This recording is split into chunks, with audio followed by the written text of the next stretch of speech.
Hello, everyone. Welcome to hashtag causeascene TV. I am Kim Creighton.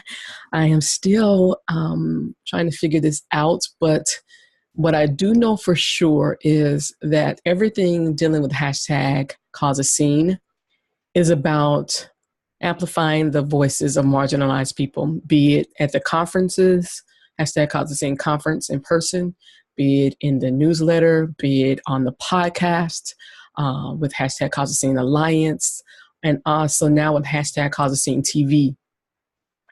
What I'm very clear about is hashtag causeascene is a media company. It is a company that reinforces and amplifies the voices of those that have been put on the margin. And so today I want to talk about, I saw a tweet, and Twitter is always where I kind of start with things. And I saw a tweet, and then I saw an article on Twitter that I want to talk about today.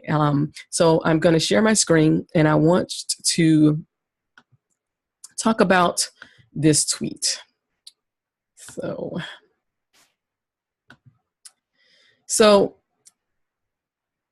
it was a conversation that was being had about a young woman who hopefully will be on the show very soon, who was fired for sharing a article about white woman's tears and how it's strategically used against women of color. And so this black woman with years of experience was fired because she posted the article on a private Facebook page. And she was fired because two women, white women, took offense to it. So it's just like, you can't make this up. She was fired for the very thing that the article was talking about. So this is a part of the conversation. So someone was talking about, and I made these anonymous, someone was talking about how they were almost fired, or their job was in jeopardy because a white woman took offense to what she said, and blocked her. So this white woman actually actively researched who her employer was and reached out to them. And so because she refused, this white woman was using, the tweet was about race, and the white woman wanted to change it about class because, race makes everybody very uncomfortable. So we need to change it to something else. So this is the response to the question that my friend had, or the statement that my friend had about this individual trying to change her race tweet into something about class. And this person says, why can't she use her experience to talk about class? Kind of controlling. Are you from a poor background? This is why we need to retire the people of color phrase. So this person is challenging the person who refused to have her tweet hijacked, and saying, why could this other person not talk about? She could talk about class how she wants to on her own thread. But this is how what I'm trying to show you is how marginalized voices become silent, or how the attempts to silence us. So this is a response to that tweet. We need to stop calling ourselves people of color for what? I came from, and this is somebody else. This is not the original tweet. I came from a ghetto, and knowing whites from poverty can say they're not in the same boat, because this is why we have the white phrase, or the white word. It was used so that white people, or whoever at that time, they were Irish, Italian, whatever, who were also in the same positions as dealing with the same poverty and conditions as former slaves. This term was created to ensure that there was no allegiance between them. So it allowed poor white people to see themselves above poor black people, even in situations where we are better off financially than them. They still think they're better than us. And I'm going to tell you about a story about that in a minute. So race issues do not equal class issues. Folks co-opting our stories of racial bigotry is a tactic regularly used to derail conversations. And so that's what I want to talk about, because this is why hashtag causeascene is important.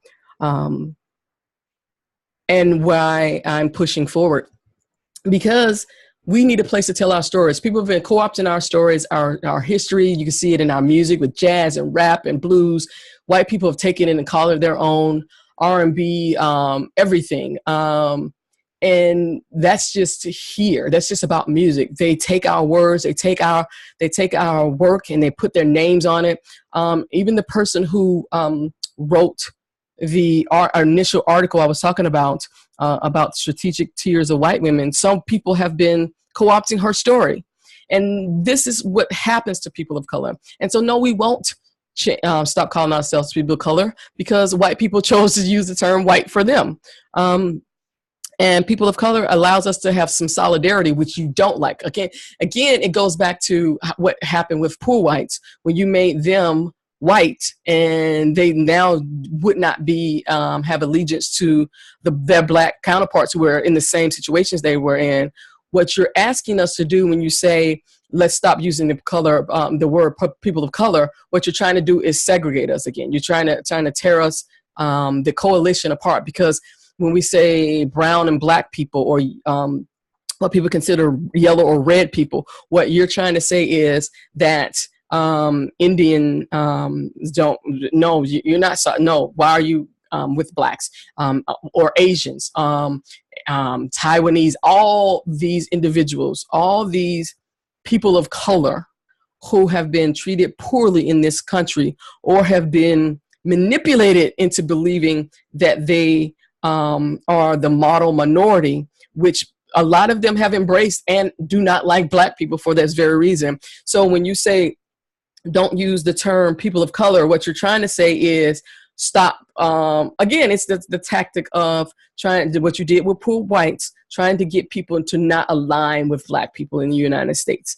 And so, no, we're going to keep using that term. And I appreciate those people other people of color who are not black who embrace that term, because we need to be together. This is the only way we can uproot and challenge white supremacy. We cannot do it group by group. It's not going to happen. Having Indian Americans over here, Vietnamese Americans over here, Chinese Americans over here, Africans from Africa, African Americans, is not going to happen, or Jamaicans, we all have to come together because the system is oppressing us all. I said I was going to talk about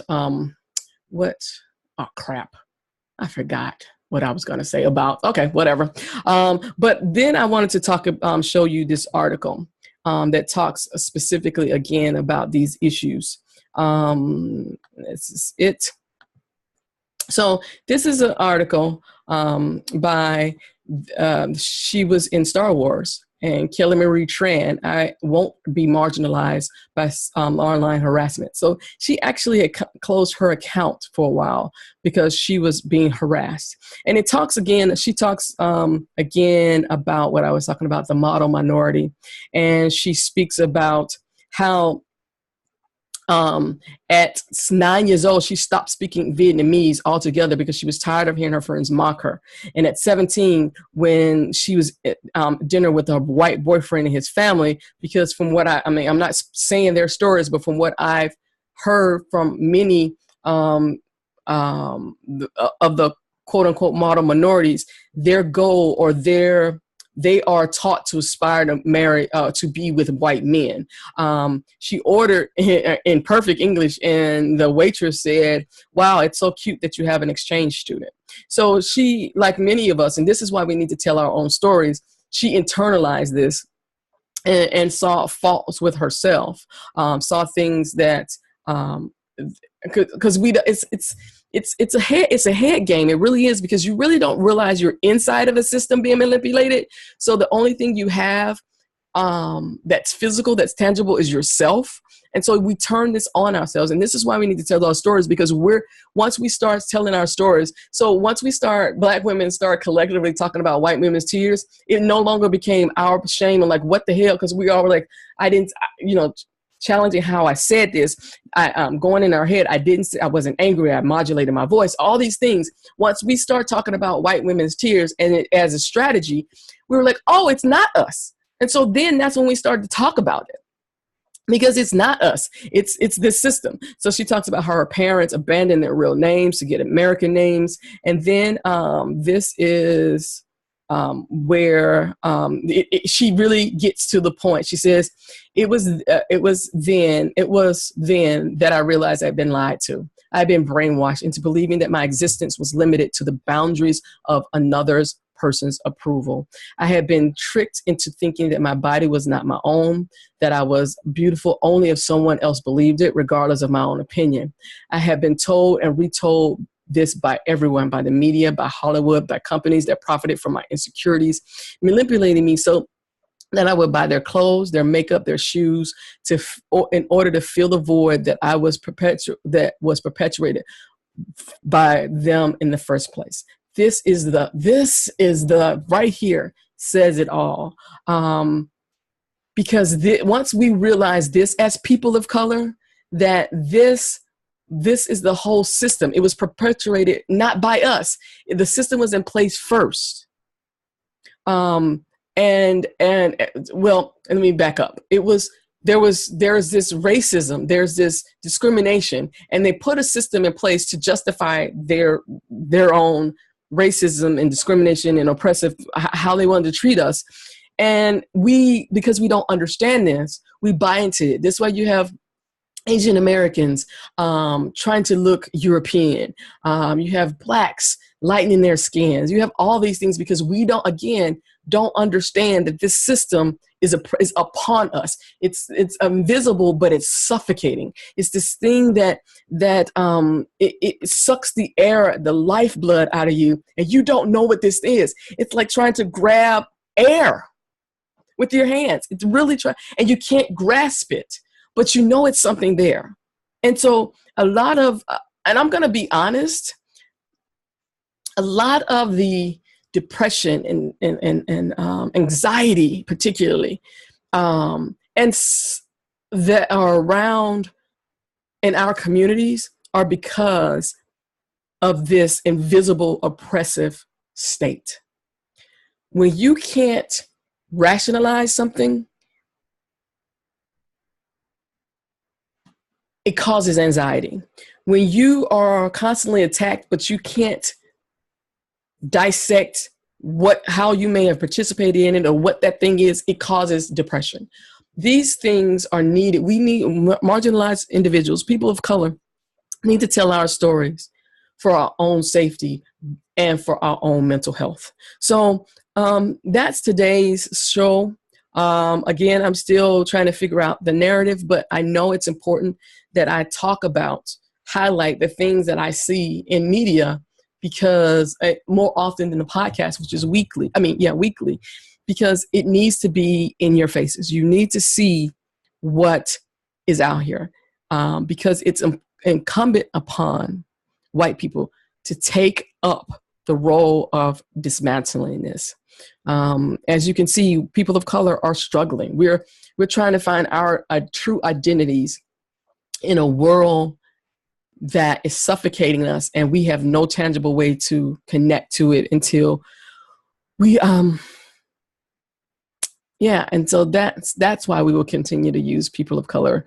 That's why I will continue to spread the word so that more marginalized people of color can recognize themselves in this system and recognize that it's a system that is acting upon them and they're not being acted upon. It reminds me of this line that I heard. Somebody is reading the Omarosa book, and one line that she has in there is, if you're not at the table, you're on the menu. So I need more marginalized people to be at the table. Because right now we're on the menu. Thank you. Have a good day.